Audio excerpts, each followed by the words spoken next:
Welcome to the Careers by Jen podcast, episode 179. On today's episode, Jen interviews Andy Molinsky on why stepping outside your comfort zone is good for your career. Unless your comfort zone happens to be at the edge of a cliff. You're listening to the Careers by Jen podcast with me, Jen Swanson, the podcast that helps you to get the job, love your work, and advance your career. Hey, Jen here, asking you if you have ever had to step out of your comfort zone in your career. Have you been asked to do something at work that terrifies you or at least scares you quite a bit? Or even a little bit? About 3 or 4 years ago, I was asked to chair one of the oversight bodies of the church denomination that I serve in. And that terrified me. I am not a fan of policy. I am not a fan of Robert's rules, or in this case, it was Bureau's rules, which I didn't even know. And being in charge when there are so many more people who are exceedingly capable and equipped to do this particular role scared me silly. I kept thinking, why are they asking me? And yet somehow, for reasons unknown to me, I said yes. And I have had the most amazing collaborative team around me. And I really could not have done the job without having all those very equipped people on my team and helping me out. And if I didn't know something, there was always somebody else who did. And together we have done a lot and we have come a long way. And I've learned so much and I've come to appreciate the invitation to step way outside my comfort zone in this role. And really, in retrospect, it's been a good thing. Our guest today, Andy Molinsky, has a PhD in organizational behavior and a master's degree in psychology from Harvard University. He's written 2 books, and he speaks and writes and is passionate about why taking that step outside your comfort zone is good for you. So what stops you from taking that first step, and what can you do about it? What is holding you back? Find out how a selfie stick helped one woman overcome what was holding her back. Find out about that and a whole lot more with our guest, Andy Molinsky, right after this. Are you procrastinating? Do you want to start a job search but aren't quite sure where to begin? Is it all just a little overwhelming? At Careers by Jen, we have a 5-day Jumpstart Your Job Search Challenge to help you get unstuck and move toward finding your dream job. Every day for 5 days, you'll receive an email to your inbox that asks you to complete one task. Every task you complete moves you closer toward your goal. The best part about this challenge is that it's absolutely free. Come over to careersbyjen.com and you'll see the 5-day Jumpstart Your Job Search Challenge on the right-hand side of the screen. Click on the image of Jen, sign up with your email address, and you'll be 5 days closer to reaching your goal. Why wait when you can get busy? Visit careersbyjen.com after this podcast. So welcome to Professor Andy Molinsky. I'm glad you're here on the show. Thanks for having me on. So today we are going to talk about why stepping outside your comfort zone is good for your career. And I'm wondering, I know that you do lots of lecturing. You have a couple of books out now, and your last book is about stepping outside your comfort zone specifically. And so I'm wondering if you want to say a little bit about why you're passionate about this topic. Sure. So it's funny. I think, and I do a lot of keynote lecturing too, and I often start my lectures with a very true statement, which is that, it's kind of funny that I, teach and consult and write books about stepping outside your comfort zone because I'm really bad at it. And maybe that's the reason that I am so interested in it. Some people say that, people study what they struggle with I've always struggled stepping outside my comfort zone, whether it was public speaking in college, I would always avoid it, or networking when I was younger. It was always very uncomfortable and awkward. To public speaking early in my career, I was terrified of public speaking 20, 25 years ago. I was just really so scary that I would just avoid it altogether. I also came at it academically. My training, I have a PhD in organizational behavior and psychology, and I've always been fascinated, probably for this reason, about tasks that people have to do at work that are outside their comfort zone, but that have a reason to them. In other words, the necessary evils, so to speak. And so yeah, I've just come at it from various directions, and I've found that it really resonates with people. And I'm super practical, and so that's why I veered into the realm. I do still do academic work, but I veered into the realm of writing for practical audiences and teaching and training because I ultimately want to be able to help people. And so this idea of stepping out of your comfort zone being good for you, even though it's terrifying for some people to do things like present in their workplace or speak in front of people or make cold calls or all of these things. How is it good for you? and by the way, I don't want people to think, oh my gosh, I have to do this like in every situation now, because that's not true. I think you need to pick your spots. But if you want to grow and learn and develop at work, and I guess outside your work life too, they're key moments, whether it's when you transition from that protected, comfortable world of college to the scary world, unpredictable world of professional life, or when you're a young employee trying to make your way, maybe becoming a manager for the first time, or a leader, or owning a company, or being an entrepreneur, or switching jobs or switching careers. I mean, all these circumstances are kind of these key transition points where in order to kind of succeed and thrive, you're going to have to step outside your comfort zone probably, but not in every situation. You can pick your spots. So you can not do that and cruise along happily in one spot and in your comfort zone. And what would be the ramifications of that? Well, that could be fine. Maybe that's what you want.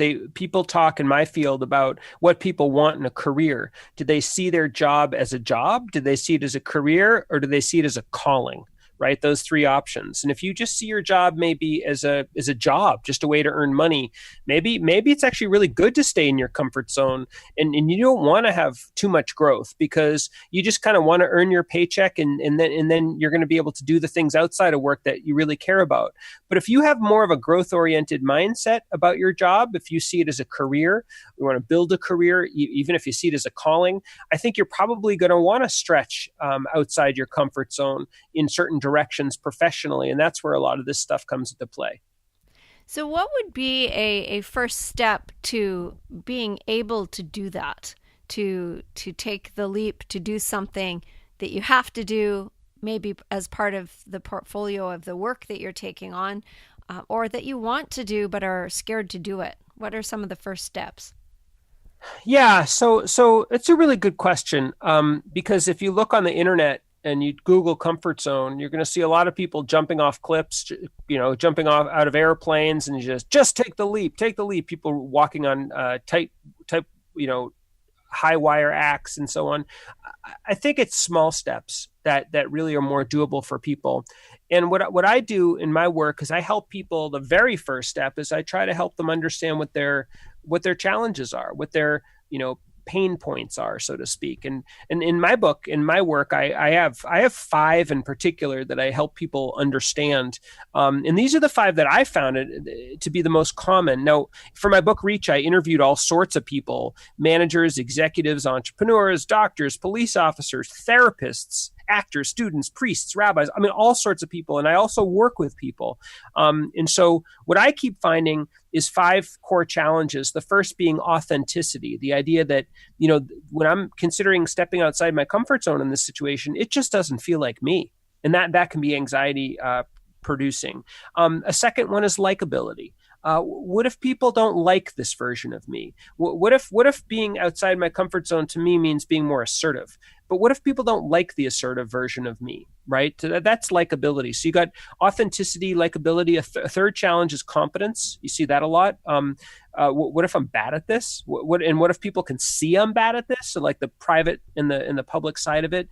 A fourth is resentment. Sometimes, logically speaking, we know, okay, gosh, I know I need to step outside my comfort zone, but psychologically, we might be frustrated that that's the case. Like, why do I have to do that? Why can't I just be myself, right? That's more more of a pure psychological reaction. I hear that a lot from introverts in the workplace who realize that to get ahead, they need to, let's say, schmooze and make small talk with their boss or with clients, and that others who are maybe even less skilled than they are tend to get the best opportunities because they're able to do that.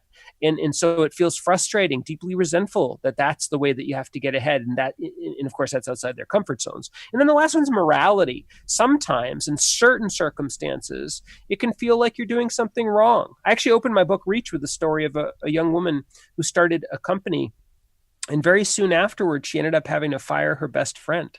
And she felt like she was doing something wrong. So you got authenticity, you got likability, you got competence, you got resentment, you got morality. Even one of them can make it hard to step outside your comfort zone, but more than one, can be a real burden. And so that's where I like to help people sort of start trying to understand their pain points.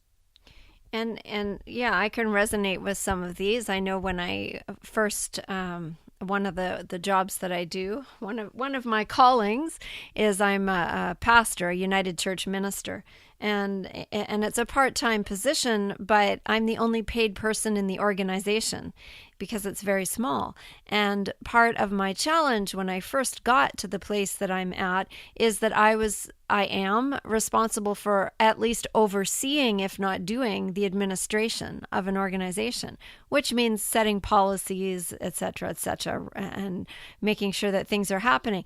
And that is not what I'm interested in. And it terrified me when I first got there because I thought, I have no idea how to write a policy. I don't know anything about this kind of thing.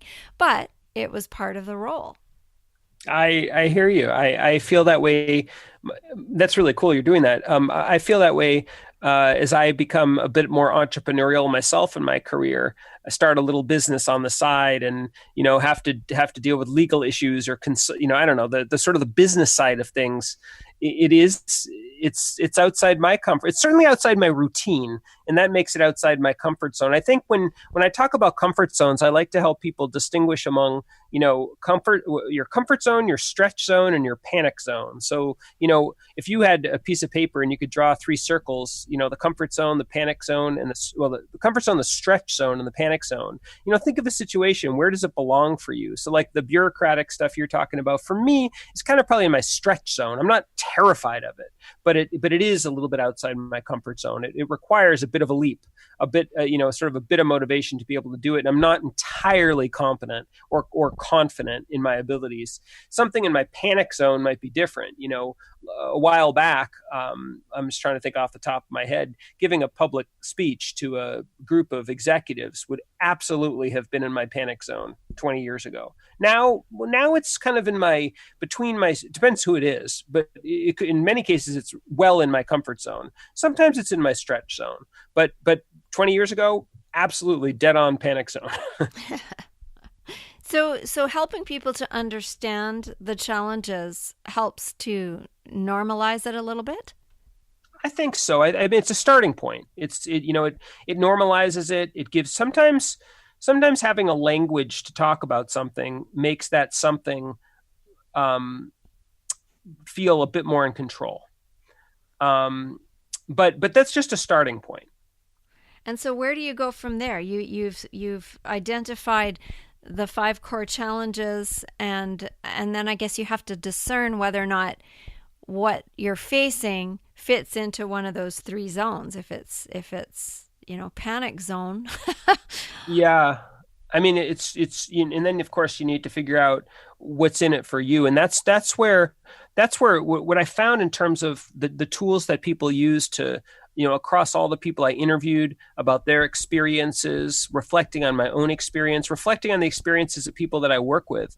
I found 3 kind of core tools. I don't always love the word tools, but they're core strategies, you could say, that people used to step outside their comfort zone successfully, or this is what distinguished those who were able to do it from those who weren't. And by the way, I should say, when I say distinguish those who are successful, I don't mean wildly successful immediately. I really mean people who are willing to take the leap and try, right?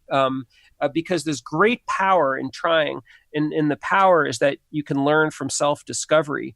If you try something, you can learn maybe it's not as hard as you thought it was, or that you're better at it than you thought you'd be. And that's tremendously powerful, but you're only gonna benefit from that if you actually take a leap and nudge yourself towards taking a leap. So that's the power of the strategies, and I'm happy to talk about them.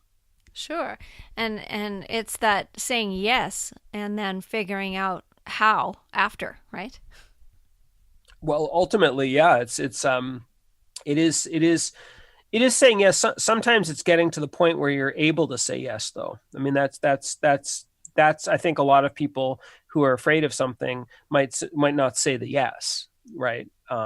They might not say the yes. So what I found in terms of being the tools that I found being particularly helpful, the first was what I called conviction. Simply discovering your deep sense of purpose, your why, in a sense. It's like giving yourself psychological permission as kind of an antidote to avoidance. It doesn't erase your discomfort, but it gives you, having that sense of purpose, gives you the motivation and drive and sense of purpose to take action despite the discomfort that you experience. And that sense of purpose can come from a lot of different places. It's very personal, and you're probably going to snap your fingers and find it. You kind of have to dig a little to discover it. It might be that maybe doing this thing will enable you to help others, and that's really meaningful to you. Maybe it will. Maybe it's just the necessary thing you have to do. Maybe to be more concrete, you've always dreamed about starting your own business, and that's really important to you. Or maybe you have a sense this is actually your calling. Whatever it is, I mean, it could be really anything, but something. Sort of use it, discover it, locate it, and use it to your advantage. Having that source of conviction is very important, I think, when facing something outside your comfort zone. So conviction is one of them. Let's talk about another one before we go to a break. Sure.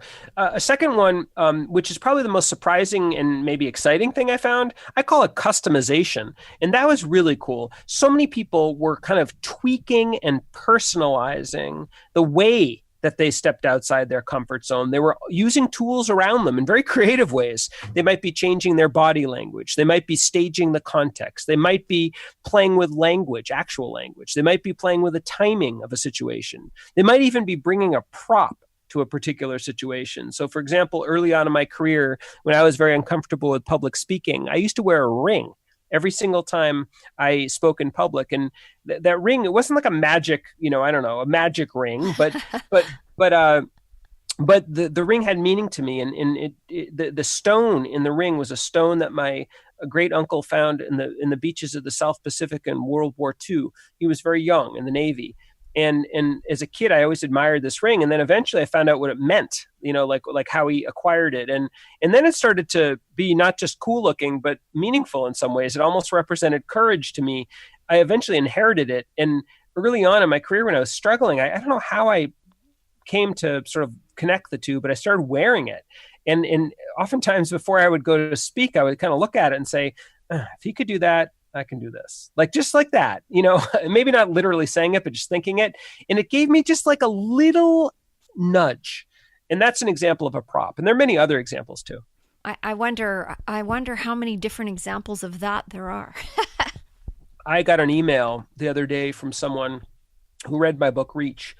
And she was very uncomfortable making small talk at parties. And that's part of the reason she wanted to read the book. She said she realized after she read the section on customization, she had an epiphany, as she wrote to me. And she said that she's always been very uncomfortable and very awkward at parties and get-togethers. And she happens to love photography. So she had this idea that she could bring a selfie stick to parties. And so she'd bring the selfie stick and she'd sit there and have the selfie stick, and someone might ask her, what's that? And she'd say, oh, it's a selfie stick. And they'd say, oh, that's cool. Because most people have heard of a selfie stick. Fewer people know how it works or what it looks like. And so they'd say, oh, how does that work? And she'd say, oh, let me see your mobile phone. And so she would borrow the person's mobile phone. And by the way, already you can tell this is very different from what it used to be, right? Right. And then they take a picture and they maybe even exchange email to send the picture and so on. And she said it was an incredible catalyst to her social life in a way. And it was so gratifying that my book inspired her to do that. So that was cool. And that's very creative. That's really thinking differently about a situation that would formerly probably give you butterflies or make you feel like not going. Exactly. All right. Well, let's find out about the third strategy right after we listen to this. Do you want someone to listen? Do you need help setting goals for yourself? Do you want someone to keep you accountable for your progress and to ask good questions that will help to move you toward your success? Have you got a resume that you want reviewed or updated? Do you need help deciding what kind of work you'd like to transition into? If any of these sound like you, I've got some coaching spaces open at Careers by Jen, and I would be happy to work with you to achieve your goals. From a single session resume review to multi-session career or life coaching, there are several packages to choose from. Go to careersbyjen.com, click on online programs, and you will see the coaching packages on the courses page. Select your package and let's get started on your future today. Okay, so I'm talking today with Andy Molinsky, and we're going to find out about the third strategy to help you step outside your comfort zone. So what is the third one, Andy? Well, so we have conviction and we have customization. The third one is what I call clarity. Clarity is the idea that in sort of scary situations, we often tend to have exaggerated views of the worst case scenario. And we might even, assign a probability in our minds implicitly of that it's very high that this terrible circumstance is going to occur. We catastrophize. And so maybe it sounds familiar to people. What clarity is it's sort of a way of kind of evening out and normalizing these reactions. And I found that people who were successful were able to do that. So, for example, we were talking about public speaking earlier. So a catastrophizing, point of view might be, if I go on stage, I'm going to look like a total fool. I'm going to faint on stage. I'm going to be a total failure. Maybe you might even say, and I'm only doing it if I'm going to be the best TED talker in history or something. Like you're thinking in sort of filtering your experience through extremes driven by emotion. What clarity is it's the ability to kind of normalize those, to say to yourself, to be capable of stepping back and saying to yourself, well, I'm probably not going to be the best TED talker, and I probably also won't faint on stage. I'll probably have some surprisingly good moments and probably not some not so good ones, and I'll get through it. And then, next time it will probably be better. Like that sort of more even-handed reaction to kind of normalize catastrophizing. I found people who were successful at nudging themselves to take the leap were able to do that. So what allows somebody to nudge themselves to take the leap in the first place?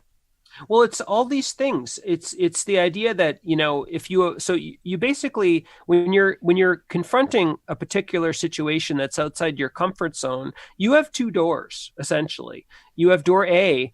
I'm going to avoid this in one of the, creative ways that we avoid things. I talk about that in my book too. Or you're going to go to door B. You're going to nudge yourself to give it a try. The power, as we talked about earlier in door B, in nudging yourself to try it, is that's where you can actually discover, as I found so many times, people finding that, hey, this isn't as hard as I thought it was, or I'm a little bit better at this than I thought I was. But if you don't do that, you get into this vicious spiral of avoidance. You're afraid of something, you avoid it, you get the temporary relief because you avoided it, but then it's harder the next time around. And that's a vicious spiral. By applying these kinds of tools, I think the people I spoke with didn't sort of, think about it this way, but in their stories, you heard it loud and clear. They use tools like clarity and conviction and customization to nudge themselves to try something. And then they were able to benefit from that self-discovery. So that's how you nudge yourself. It's with these sort of an active process, and which is an interesting way to think about it, because I think a lot of people feel a little bit helpless when they're confronting something outside their comfort zones, but you have a bit more power than you think to nudge yourself to try it. And often the first reaction is, I can't do that. Right. Right. Exactly. But then sometimes then the seed is planted, right? So you start thinking, oh, well, maybe I could do this. But I know for myself, when I first was contemplating ministry, and I was doing leadership, and I was doing some stuff in the church that I was attending, and somebody said, "Oh, when are you going to go to school and become a minister?" And I just laughed. I said, "I don't think so." Not me. And Right. then, several years later, here I am. So, Right. And maybe you found your source of conviction for why it meant something to you. And maybe you were able to do it in your own way. I could imagine becoming a minister, seeing people up there who are ministers and saying, I could never be like them. But maybe you chart your own path and find your own way and use some. I'll bet you if you reflected, you'd find that you use some of these techniques in a way, maybe not as actively as techniques, but that they helped you get to the point of giving it a shot. yeah, and I can really resonate with the clarity part, the helping with catastrophization, if that's a word, is saying, well, even getting on an airplane, and being nervous about getting on an airplane. Well, if you look at the statistics, you're more likely to get into a car crash than you are to get into an airplane crash. So even just reminding myself of those things can help with that kind of anxiety. Exactly. That's right. Yeah, so I can see how that's a helpful tool. So you've heard stories from so many different people in the writing of your book. What other impact has your book had? I've gotten really great. I love getting emails from people. It's usually email. Sometimes it's on LinkedIn or Twitter. Usually LinkedIn or email comments about how the book has helped them in their life. I mean, it's tremendously gratifying. I can't say I've gotten hundreds of them, but I've gotten many, and it's like every time I get one, it makes me feel like this was all, not that I didn't think that before, but feel that this was all worth it. When the ideas are brought to life in the context of a training seminar, I've been doing training in companies, and that's really fun when you can sort of see your ideas in action and people are having ahas based on what you've written about, what you've thought about, what you've noticed, and what you've sort of put together in a format that they can really benefit from. So I think it's the practical applicability and impact that really drives me, gives me that source of conviction. And it's making a difference, an actual real difference in people's lives, I'm sure. Well, that's that's always been my goal. I mean, that's why I got into this field to begin with. That's why I'm a professor. And I write for academic audiences for sure, but I've always wanted to be able to write and do activities for people who aren't academics, for just regular people, because I think academics is a great it's almost like R&D. It's a fantastic arena to really clarify your thinking in a rigorous way. But if you stop there, I sort of feel it's incomplete. I feel like, at least for me, I want to be able to then take what I've learned and apply it in the real world and really help people. And by the way, that then circles back sometimes to the theory too. The helping people. Oh, I see. With your stepping out of your own comfort zone. Well, that, but also if you develop a theory and then you try it out, you're going to learn things about your theory that then you can use to refine the theory itself. A theory is like a living organic organism. It doesn't just sort of, ideas are living and breathing and organic. They develop and become more mature and become, they get improved by your observation of real experiences. Do you know what I mean? That's important. So that I always have an eye towards that as well. So people that actually say yes and step out of their comfort zone and are willing to deal with the challenges of being authentic and being liked and not liked, being competent, being feeling resentful about it, and the morality issue. People that do that tend to learn themselves and grow and get better at what they do, right? They do. I think that helps bring certain situations from their panic zone to their stretch zone, or from their stretch zone to their comfort zone, or somewhere between the zones. But in what I think is really useful is that when you start to apply these ideas to situations, you not only improve your capacity to be effective in those situations, but you also learn a method that you can apply to other situations. It's sort of like learning a language. You learn a language, but at the same time, you're also learning how to learn a language, which you then can apply to a second language. And I think that part of this process is also exciting to me. So I did this thing and I lived through it and I learned some stuff. So I can now do this other thing. Is that what you mean? And apply this stuff to this other thing. Yeah. Yeah. I can see how that works with the authenticity. I know, the imposter syndrome. Why are they listening to me? What am I doing here? I've never done this before, and here I am doing this thing, and people are supposed to listen to me. That can be paralyzing in itself. Oh, definitely. The imposter syndrome. Who am I to be? I'm a poser. Who am I to be doing this? And I think any sort of thoughtful professional who has experienced that, I think across professions, right? We all experience that. Who am I to be doing this? That's a hard one. I mean, I've written about that actually a lot. What's interesting about that is that often people focus on the liability of being a novice, but there's some power in being a novice because you approach things from a new perspective, right? You're not necessarily seeing everything through the ingrained way that people typically see things. You might see things in a creative new way. And so there are actually some benefits to being a novice. And I think that people often forget about that. And do people cut you a little bit of slack if you say right up front, I haven't done this before? They can. I mean, that's a slippery slope, right? You want them to have confidence in you, but at the same time, you want them to kind of forgive you. It's sort of like a driver in training sign. Yeah. on the car, right? I was learning to drive standard when I was about 35, and I put a sign on the back of the car that said, "Please be patient. This is my first standard." There you go. I had so many lovely comments and so many people that didn't honk their horns at me when I stalled. And Right. That's good. That's a good one. There you go. Yeah. Well, that's good. So where can people find out more about you and the work that you're doing? Yeah. So I created a website, which is www.andymolinsky.com. I guess not surprisingly. My name's spelled ANDYMOLINSKY.com. And I've got tons of articles and videos and assessments and all sorts of stuff, plus links to my email, links to my social media. So that's a great place to visit. And if you are inspired, I'd be honored if you checked out my books, Reach and Global Dexterity. Wonderful. And can you leave us with a last piece of advice on how stepping out of your comfort zone is good for your career? My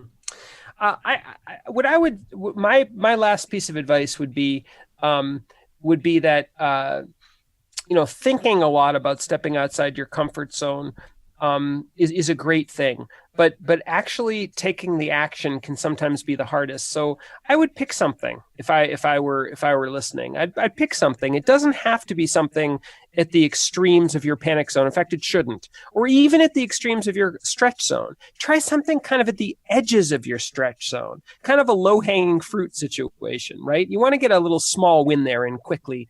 Try it. Try some of what we talked about out on a situation that's just outside your comfort zone, and do it. Actually do it. And I think you'll surprise yourself, and maybe that'll inspire you. I have it in the book that I wrote. I've got a chapter called the 30-Day Risk Challenge at the end, and it's challenging people to do that, to take one little risk every day. Not a risk that will hurt you, but a risk, do something that you haven't done before. There you go. Yeah, so it sounds like it's the same idea. Not not to leap right in, but to test it a little bit. I like that. Yeah, exactly. Yeah, I like that. Well, thank you, Andy, for your time with us today. I have your book in front of me. I haven't had a chance to sit down with it yet, but I can't wait. I've skimmed through it a little bit, and it looks like my next day off, that's what I'm going to be doing. So I really appreciate you sharing your wisdom here with Careers by Jen. Well, I appreciate that. It was really fun to talk with you, and thank you so much. You've been listening to Careers by Jen with Jen Swanson. If you like what you heard, please share this. You know, if every single person listening today shared this episode with just one friend, our audience would be twice as big just like that. And the more people we can help with our content, the better. So help out a friend and help grow our audience by sharing this show with someone you know who would benefit from the content. If you haven't subscribed yet, please do that, and together we can make a difference. Until next time, take good care.